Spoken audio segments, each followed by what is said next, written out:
In this episode of CrossFitter Conversations, Dallas and I are going to talk about his upcoming birthday and talk about strange things that are insured by Lloyd's of London. It's going to be a very different conversation and an interesting one. Stick around. It's going to be good.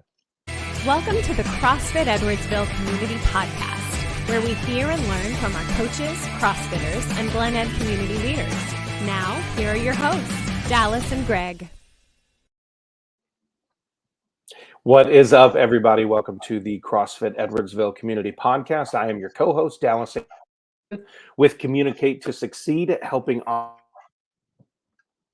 introverted entrepreneurs so that they can, a lot of them feel frustrated when they get the butterflies when they feel like they have to speak or do public presentations and think they have to fake confidence or fake extroverted things. I help them actually leverage their introversion and their passion to communicate more clearly and feel more confident. So very excited to have you all today. And with me, as always, my co-host.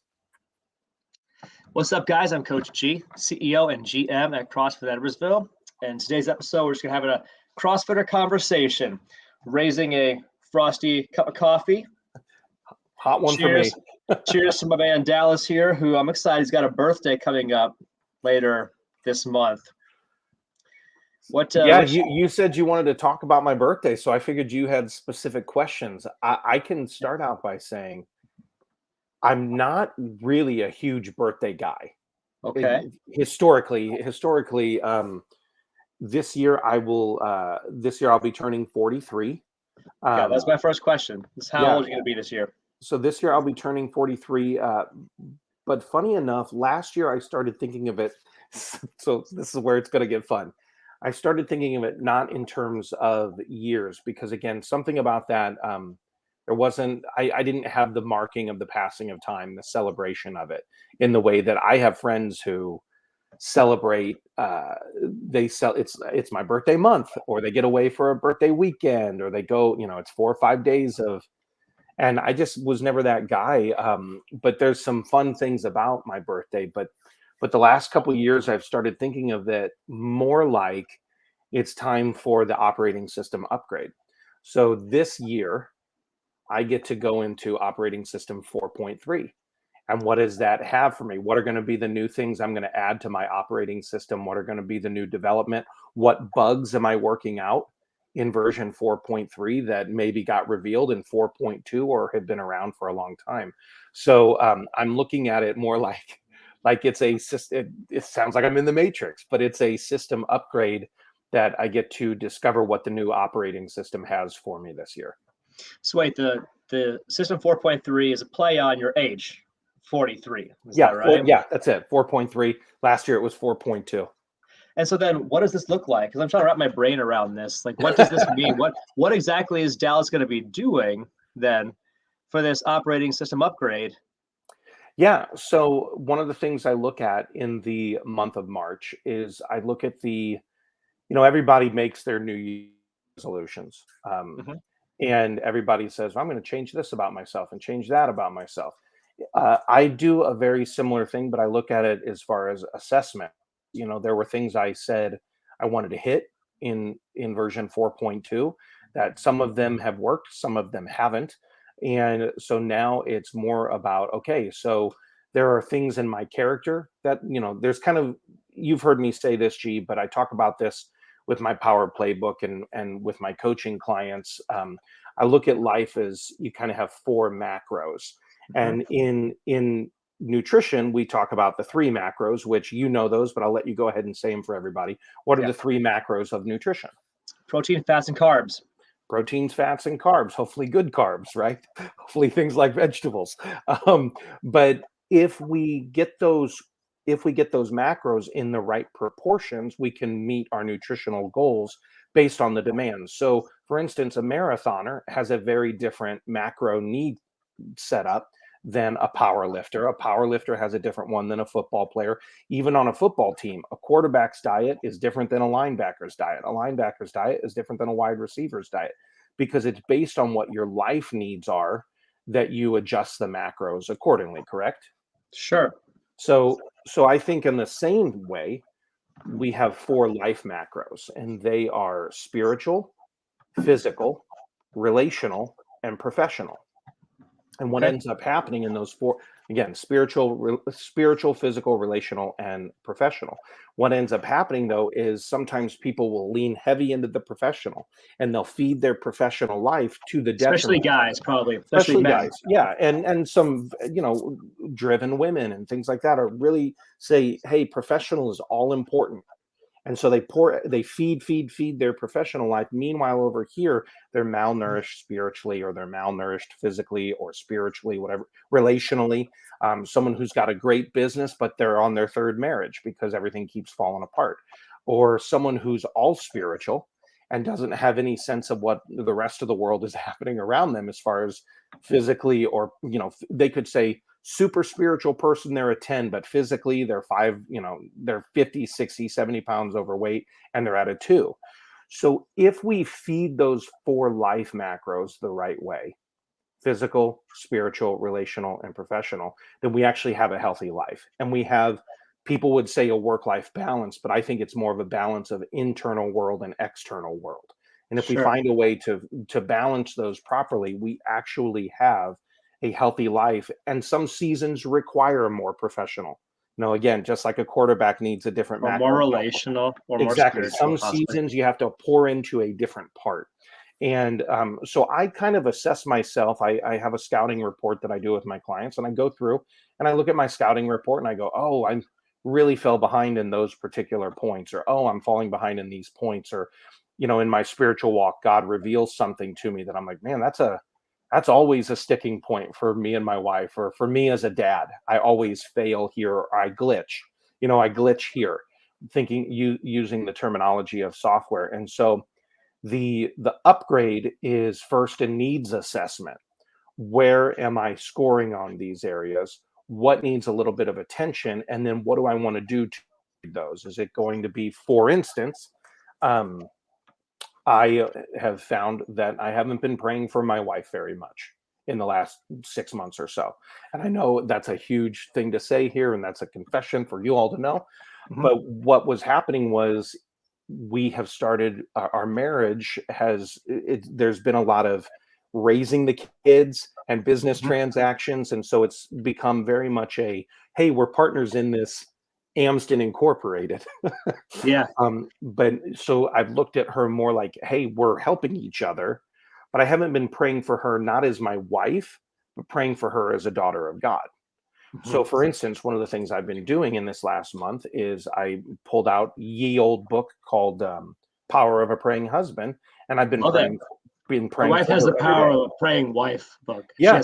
Yeah. Stormy O'Marson, right? Stormy O'Marson or something like that. Yeah. So that's like one of the places where I'm going, okay, what kind of upgrade is needed in my relationship? What kind of upgrade is needed for me as a father? What kind of upgrade in my business? And so that way I then start to look at, all right, here's the 4.3 upgrades that I need to make for this year. And a lot of them revolve around, there's upgrades in all of them, but there's some big ones in physical that I want to upgrade when it comes to nutritional things that I've made choices on versus what I want to be seeing in the next year. Again, to look better, perform better, feel better, not in that particular order, but there's upgrades there that I want to see. There's upgrades as a husband that I want to see, upgrades as a business person that I want to see. I've got a mentor that I specifically talked with them and said, hey, these are 3 areas in my business I need to work on, because I'm good in A, B, and C, but D, E, and F are suffering. And because of that, my business is not firing on all cylinders. So that's what I mean when I say the 4.3 upgrade, or the 43-year-old upgrade. Yeah, so this is the way you kind of like reassessing like the state of affairs. This is the State of the Union address Dallas is doing with himself. Yeah, is assessing all these different 4 areas. So like, when you get an app upgrade on your phone, and or an OS. I know for you Android listeners that's a different terminology, but for like my iOS, it'll say we've fixed this bug and this bug and this bug.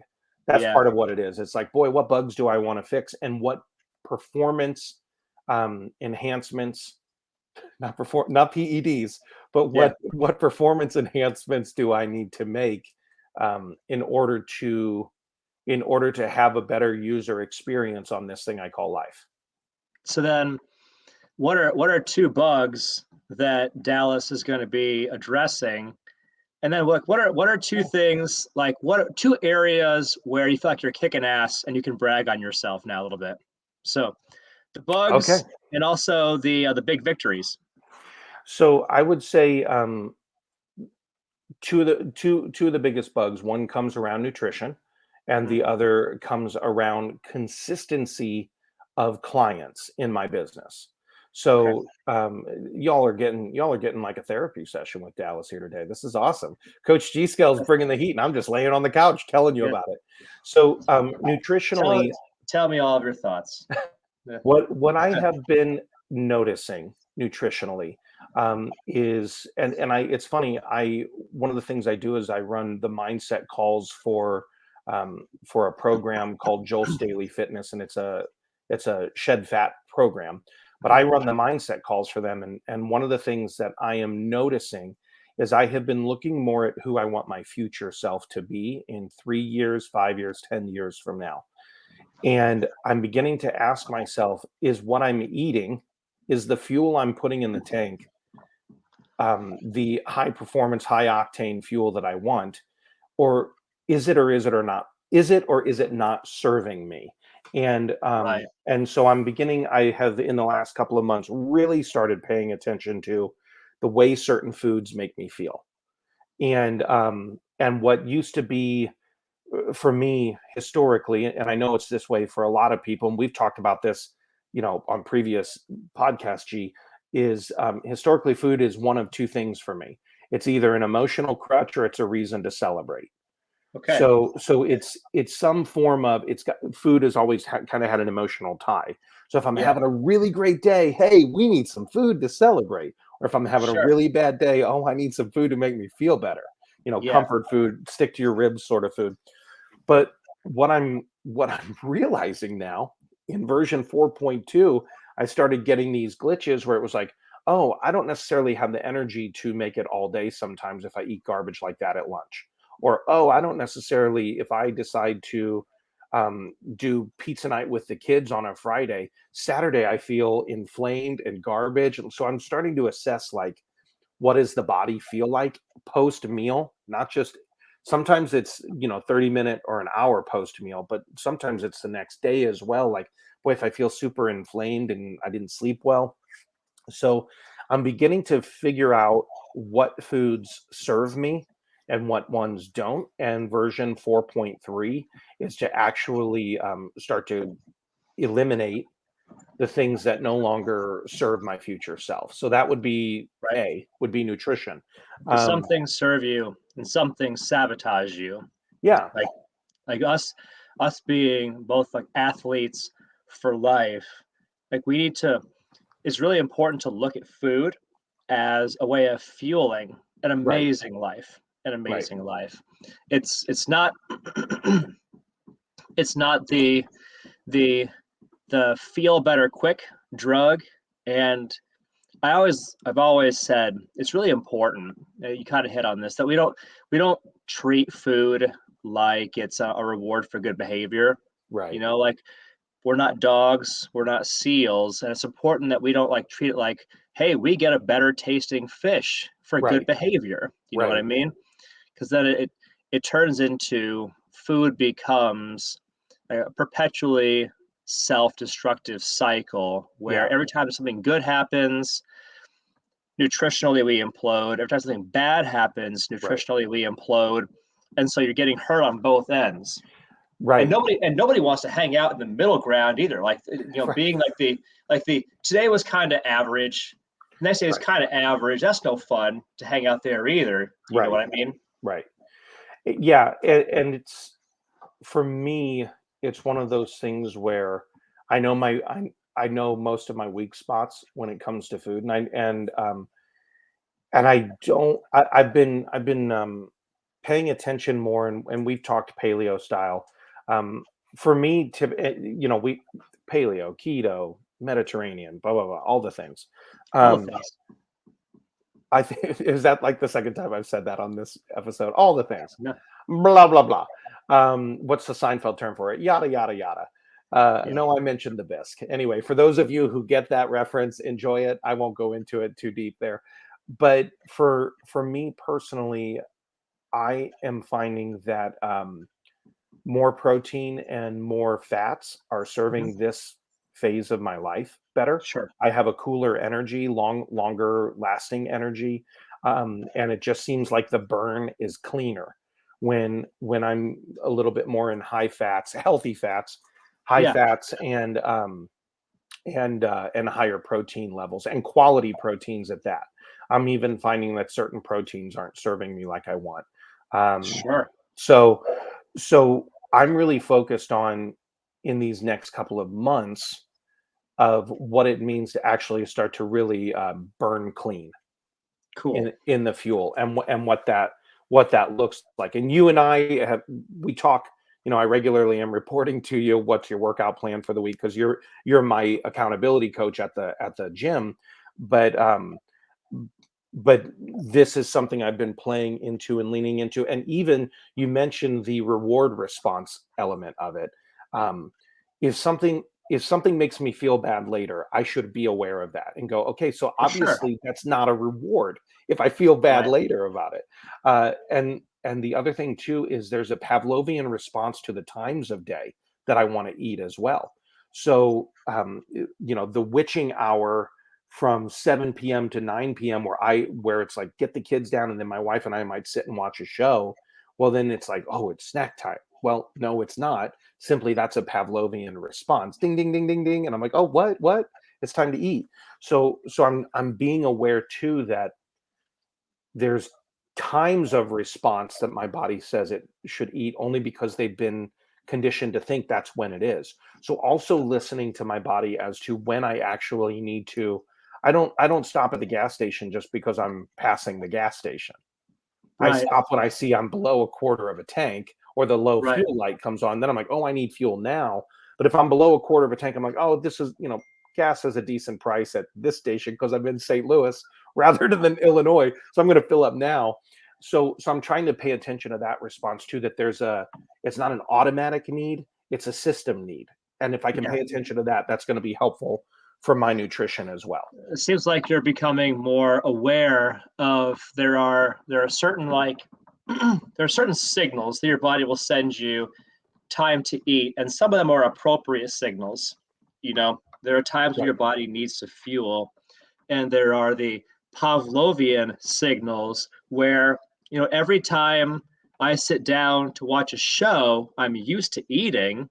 Right. So my body is trained when I sit down in front of the TV. Now I'm trained Right. to salivate and become hungry. Right. But maybe I don't need to fuel anything at that point. I might have enough fuel on board, which means that I might Right. just be doing I might just need water. accidental eating. Yeah, you might just need water, but avoiding the trap of accidental or like impulsive Yeah. eating by mistake or eating by Right. default versus It's eating mindless. intentionally, eating purposefully, eating to fuel your amazing life. Right. Right. And so that's kind of one of the main upgrades is nutritionally. I want to pay Got it. So that's attention to bug that. number one. Yeah. And then bug number 2 is so again, for those who know me, a little bit about me. I am a coach. I do coach individuals, but really where and I can do the life goal setting, business coaching, professional level coaching. That's where some of my training is. But really, what I love to do is if it has to do with a microphone, if it has to do with a stage, a camera, a lot of people have to present in public for the success of their business. And the truth is, most people don't present well. Most people don't know how to speak fluently or comfortably. And especially introverted folks think that they have to fake being an extrovert. They have to fake all the confidence. They have to do the things that extroverts do, but they hate it. It's not good for them. I love helping people consistently get results whenever they have to present or speak, or if they have to get their messaging out through an e-course, a funnel, a webinar, a podcast. I love helping people build those things. That's kind of the main part of my coaching and consulting is over here in presentation communication. That's where I live. Again, I can do the life coaching thing. But presentation communication. Here's what I am realizing though, is there has been an inconsistency to the clients that I have not been able to have predictable income personally. So I will have a really good month where I onboard multiple clients, and then it's like I get busy working in the project-based work with them, so my marketing goes down. I kind of pull back on the marketing, and I'm not filling the pipeline.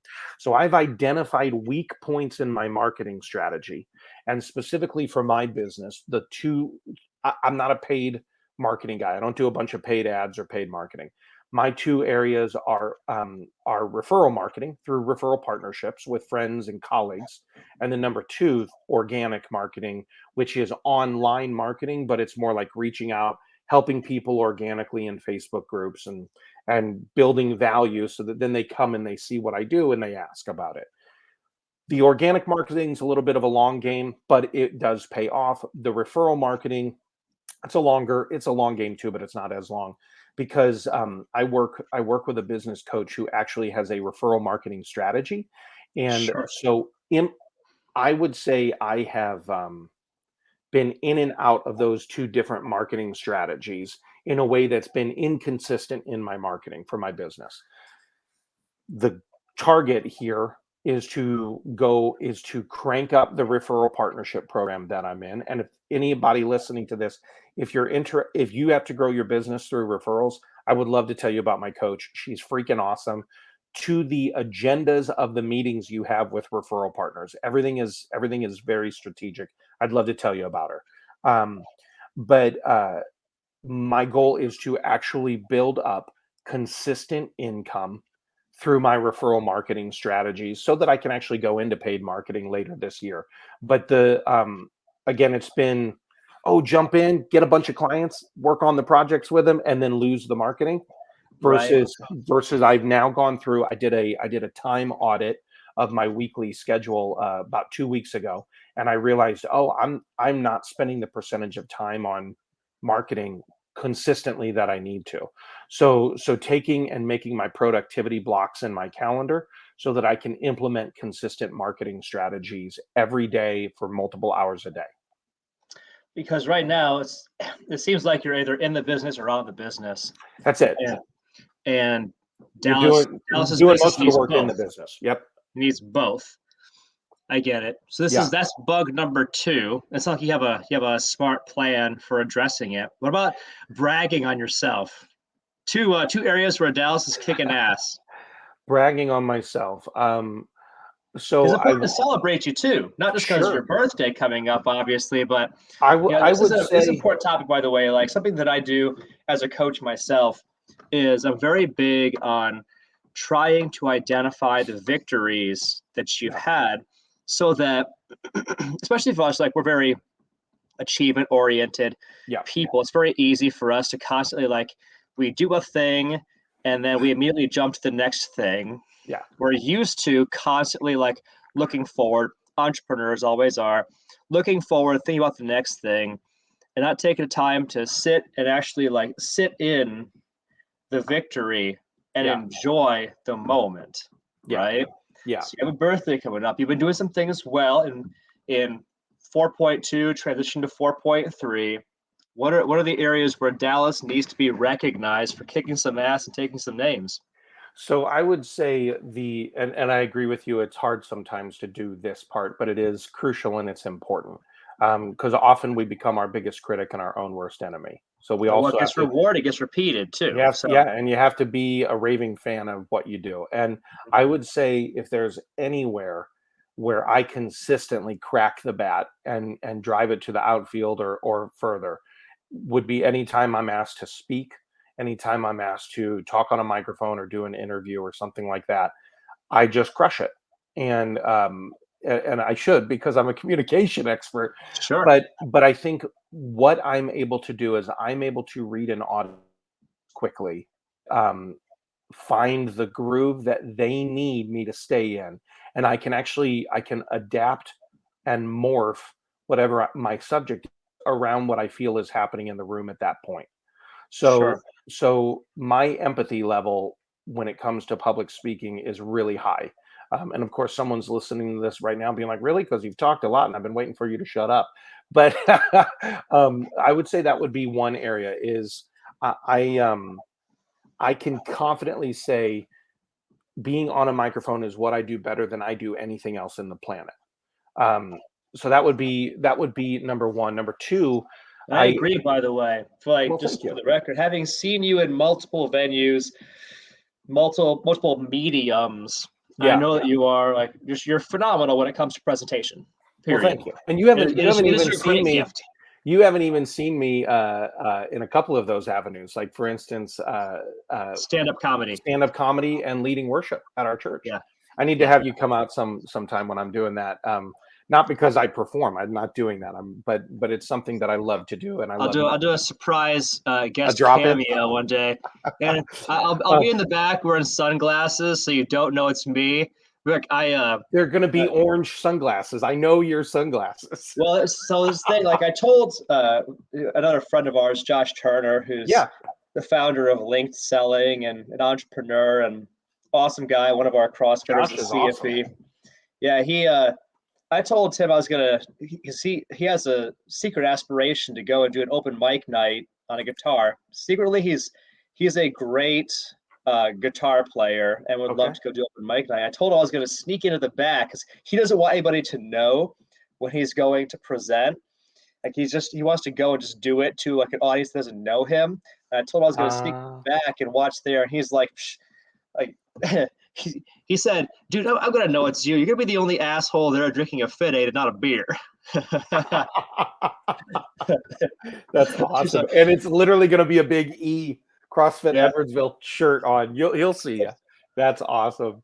By the way, I don't do incognito very well. Shout out to Josh Turner. I will gladly go with you, brother. When you decide to do that, I would gladly go sit and listen. So victory number one. Yeah, killing it in presentation, killing the microphone. Number two, it's actually similar field, but it's for my coaching clients. So I run now one of the programs I offer is a 6-week keynote mastermind group where we get about 4 or 5 people in a keynote. They have to develop either a 5-minute, 15 or 50-minute talk for something coming up, or they just need to work on their presentation skills, and I help them build what their presentation is.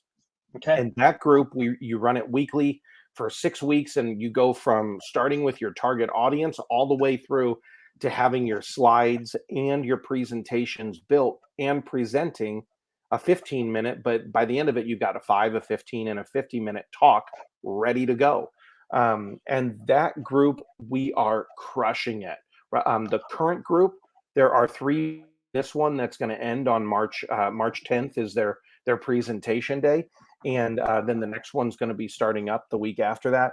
But I love those people and seeing them blossom, go from I'm not sure what I'm even going to talk about to this last week they ran through their openings and I was like, oh my gosh, you hooked us from I love that. So when I get a chance to coach people in presentation and speaking skills and I see the light bulb go off in their eyes and I see them blossom as a speaker literally within a 6-week sprint, man, that to me, I'm like, I'm doing what I'm doing it. I love it and I'm doing it. Because I feel like you're because you're acting in your zone of genius. All of us have certain gifts that we have. And I would say all of us, we have certain God-given superpowers.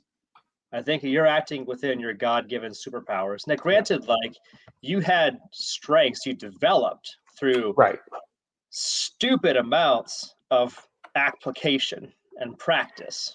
Yeah, I mean, when you say 10,000 hours to mastery, that old saying, it takes 10,000 hours. Malcolm Gladwell, I think, right? Yeah, something I believe it is.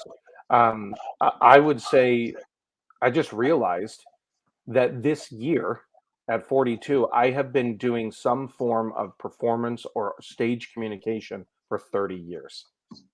Wow, man. So I'm like, I put in my 10K.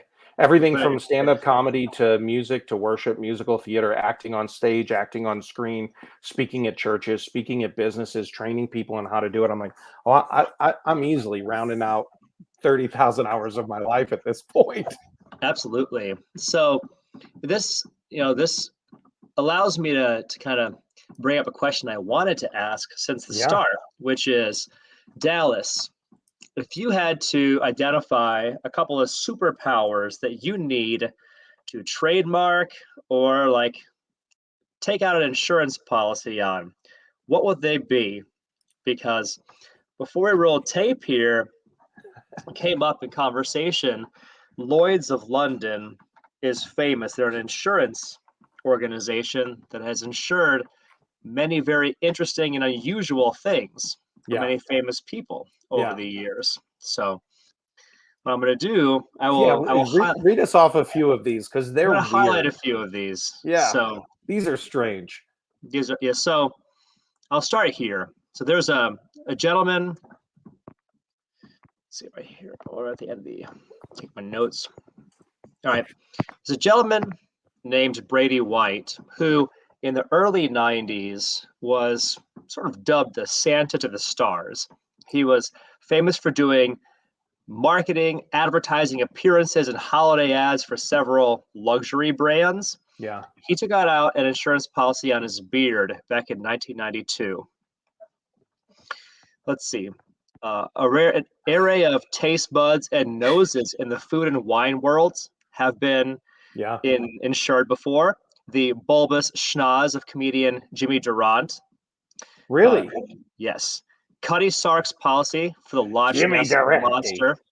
The Loch Ness Monster. That policy was taken out as a publicity stunt in the 1970s. Wait. For the Loch Ness Monster? Yes. The Loch Ness Monster. What are they insuring there? The myth? It's probably, I'm guessing, there's not a lot of detail here. I believe it's probably an insurance policy on the life of the Loch Ness Monster. Like if it were to die, he has a life insurance policy on the Loch Ness Monster. Because I bet they can actually calculate the tourism to Loch Ness every year. So that doesn't actually, now that I think that through, that doesn't surprise me. All right, up next, Tom Jones, the famous musician. It's not unusual to be loved by him. Tom Jones's chest hair is insured. Oh my gosh. Please tell me Conan O'Brien's quaff. Oh, I don't see that on this list, but probably should be because his hair is amazing. It's iconic. Yeah, it's iconic. And him and the Diners, Drive-Ins, and Dives guy, the Guy Fieri, his look, his sunglasses and blonde hair spikes. But so I looked into this a little bit more, and it turns out Tom Jones's chest hair, the reason it's insured is not he's worried about some catastrophic thing happening, like some kitchen fire that sets his chest on fire. So it turns out people grab his chest hair and pull it when they are within reach of him at his concerts. Sure. Which I guess I can kind of see that. I can kind of see that. Yeah. What's new, Pussycat? What else that Tom Jones has? But I'm trying to think of all the Tom Jones references I have right now. Tom Jones is not the only person to have a multi-million-dollar, which, by the way, $5 million insurance policy on his chest hair. Wow. I want you to name another person, another famous individual, Dallas, who might want to take out an insurance policy on their chest. Well, you say chest, so I'm going away from males when you say that, because I was thinking chest hair. At the time, it might have been somebody like Burt Reynolds as well. But I would say it's got to be maybe multi-million dollar on their chest. I'm going to go with Elvira. Ooh, no. Good guess, though. So roughly the same. Pam Anderson? Not Pam Anderson. You're on the right track, though. Keep going. This is where everybody starts going, okay, Dallas is a creepy guy. He's referencing famous chest. No, because you're right. Dolly Parton. Dolly Parton is the winner. Dolly Parton, $4 million insurance policy. Also, let's take it back to the men for a second. I want you to name perhaps the most famous tongue in rock and roll history, Dallas. It'd have to be Gene Simmons. Gene Simmons of Kiss. Over $1 million insurance policy on his feels like tongue. It turned into a trivia game. It kind of did. I find this is fun. All right. Yeah. Famous New Jersey area voices, Dallas. Famous rock and roll singer voices. Specifically from New Jersey, I would have to, for me, it would be John Bon Jovi. Ooh, not John Bon Jovi. There's one of those three names though is on this list. John.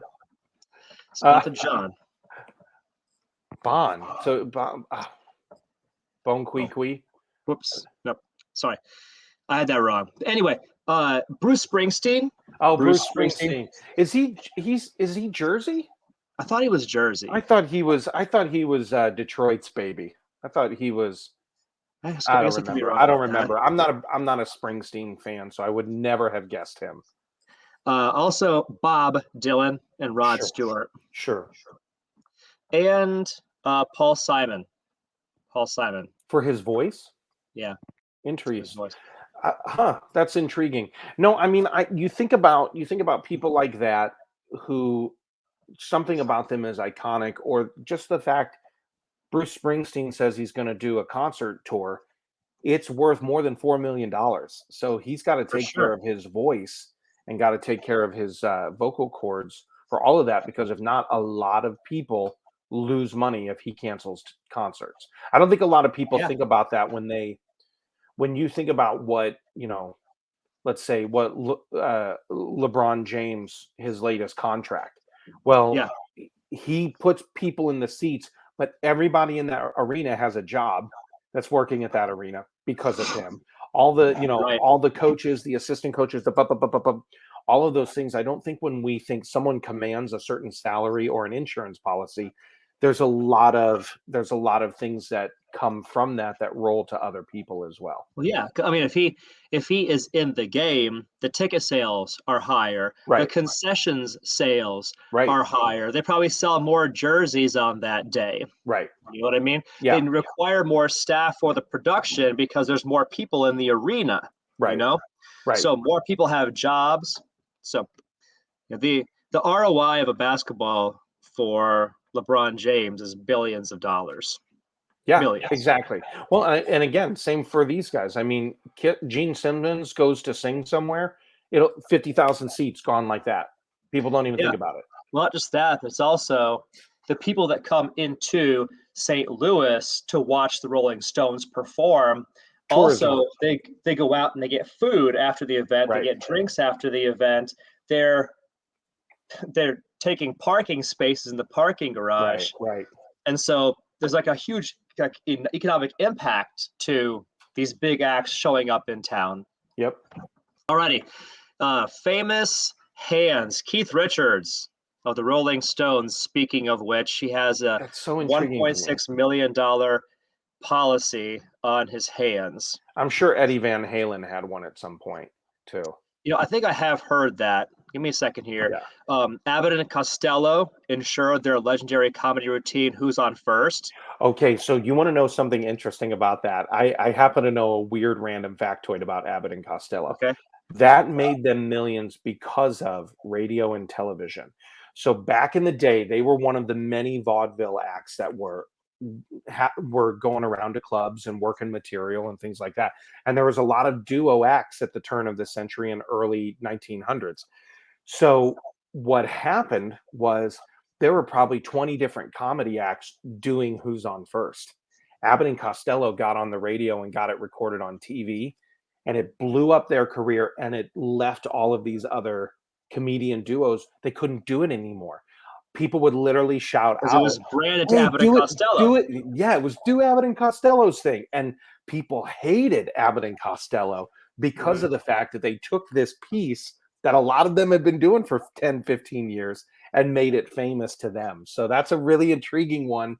But again, that probably would have been pre-modern copyright laws. So they probably got away with it. Anyway, folks, you come here for CrossFit. You come here for nutrition advice, to connect with our CrossFitters and sometimes local Gen Ed leaders. And then occasionally you get facts about Abbott and Costello. And Dolly Parton's chest. Right. So other famous body parts, people that have their legs insured. Betty Grable she was a model and famous person back in the day. Also, Tina Turner. Yep. Has her legs insured, $1 million per leg. And a couple this is interesting ones. Some men that have their legs insured.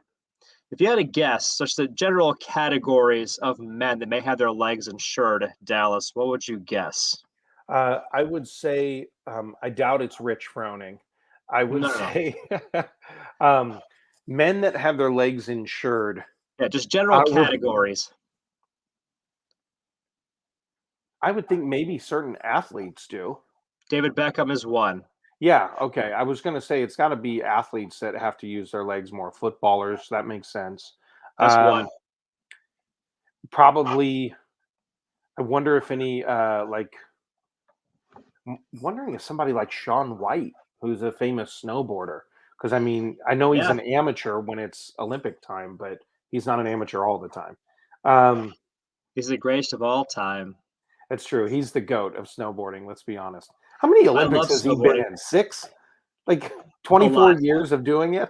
Something ridiculous. And I will say that, like, watching, because I think he's like roughly the same age as me, watching him on a snowboard as an aspirational snowboarder myself, which I don't know if you know this, Dallas, but this Saturday, me and my family are driving out to Colorado. Is it this week? Yes, this Saturday we Yay. drive out, and I'm going to be spending some time on the slopes out there trying to hone my craft. And I will say that he makes it look so easy Effortless. to do all of these stunts in a vert pipe flying 30 feet in the air. And I'm on the green slopes out there crashing on most of my descents. So my son saw respect. him. My 11-year-old watched a little bit of the snowboarding events at the last Olympics, and he was like, "Dad, I bet I could do that. That looks so cool." I'm like, "Son, Yeah. They make it look so easy. You would have shattered femurs, shattered fibias, tibias, ulnas, I mean, everything. You'd be broken." Last based on what year, they do. Dallas knows this. Last year, I went snowboarding it was New Year's Eve. I went snowboarding, and I crashed a bunch, like I always do. One of my crashes was so substantial. I thought I broke my arm. I was sure that I broke my arm, and my right arm was out of commission for several weeks. And so, fun side fact about me, during that several weeks where my right arm was essentially useless, I learned to do a lot of things left-handed, and I still, to this day, make myself do those things left-handed, Of course at you least do. some of the time, so that I maintain the skill on this side. I So love take a that. lemon, make lemonade. That's right. Of course you did. All right, Michael Flatley. Does that name ring a bell? Oh yeah, he's the river dancer. He's the He's Lord the of the Lord dance. of the dance. Yeah. So yeah, he's got his legs insured as well. That's funny. I think things. I wonder if people like Yanni had his mustache so iconic for so long, or like if there's stuff Right. that's iconic as well about that person. Yeah, Forever Magnum PI, that look for Tom Selleck. the mustache. I'm sure during the show, I'm sure he probably was. There's no need for the policy anymore. That is what an intriguing thing. So Lloyd's of London does all of these Lloyd's things. of London. What a deal. What would you insure? What would you insure about you? Me? Gosh, I don't know. So everybody has a few superpowers. If I think about the things that are my superpowers, I don't know if they're insurable, but one of them is I'm really good about always choosing the long-term better thing over the short-term easier thing. Mhm. That's one of the core things that's allowed me to be, successful in business, successful in health, successful in relationships, I guess. So that'd be one thing. I'm fairly confident both with the written word and the spoken word. Yeah. I don't know if that's insurable. I don't know. Maybe this incredible beard that I'm developing here. Somebody asked me just the other day, for those of you watching, it looks like neither Gene or I have shaved our face for a few days. And somebody asked me, "Are you growing a beard?" I'm like, "No, I just ran out of time and needed to shave my head, so I just focused on the most important part." But it's a whole look, Oh yeah, no, this is definitely a look that is working well for me. keep the face. Well, it's been keeping the face warm throughout this pretty savagely cold winter that we had up until recently. But yeah, no complaints from this guy that we're going to be in the 60s and 70s this week. I am thrilled. You know, I got to go back to your first superpower there, the willing to forego the short term for the long term. And I actually wrote this quote down the other day, and I thought of you as soon as every now and again I put quotes in my phone. So I'm gonna leave you with what I think would be your billboard statement. How's that sound? Hit me. So, hold on, let me get my coffee. I'm excited. Okay. You ready for this? All right. I'm ready. And again, it wasn't written specifically for you, but the moment I wrote it, I said, that's G, the moment I wrote it down. You cannot own the result if you're unwilling to pay the price of the process. Yes, I agree with this. Right there, folks. You're seeing it for those of you watching.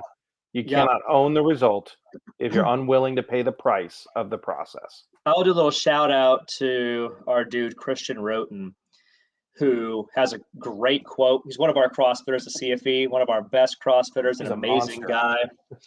One of the quotes that he's known for, this is a Christian Roten original. He said, "Everybody wants the bacon, but nobody wants to kill the pig." I think his grandma said that. Yeah, and he adopted it, but that's a great quote. It's a great quote. Yeah, nobody wants to go through the butcher process, but you got to. Well, we had a good time here today, Dallas. Yeah, we said we were going to keep this to about 20 to 25 minutes, and we've gone almost 45 or so. So these are always fun, though. Yeah, I had a good time, man. Thanks for hanging out. Thanks for shooting the breeze with me here. Thanks for sharing your thoughts, sharing your story with us. Yeah, I'm glad the wardrobe consultant said, guys, wear something in the tone of blue as well, so you guys match each other. Yeah, like on Tuesdays we wear blue. That's right. You can't sit with us. So everybody, just so you know, if you are wanting to, if you're even still here with us, because we're just having a great time, if you'd like to find out more about Lloyd's of London, Google them. But also, if you want to find out more about CrossFit Edwardsville, be sure to check us out on Google as well. You can read hundreds of just amazing 5-star reviews.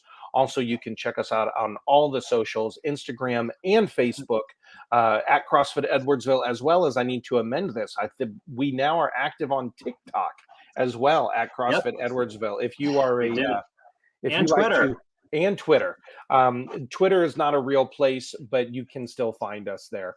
And then when you are ready, go to, you had a comment about that, G, the moment I said Twitter is not go ahead, man. All right. Twitter's not the real world, but it's a great place to lose yourself, not like Eminem. But when you are ready, everybody, to reach out to us, go to CrossFitEdwardsville.com. And what do they do, G, when they are there? They can talk to us, and we'll help to craft what does their journey to looking their best, feeling their best, performing their best look like. We'll help you to identify what your superpowers are and help you to take them to that next level. Boom. Yeah. So all you got to do is book a no sweat conversation. And if you are not in the Glen Ed area and you want to find out more about us as well, there's plenty of ebooks and things on the website as well, resources for you to check out. So again, that is CrossFitEdwardsville.com. But we're going to let you guys get out of here for now. I'm Dallas saying thank you. Coach G, thank you so much. And as we always like to say, have a championship day.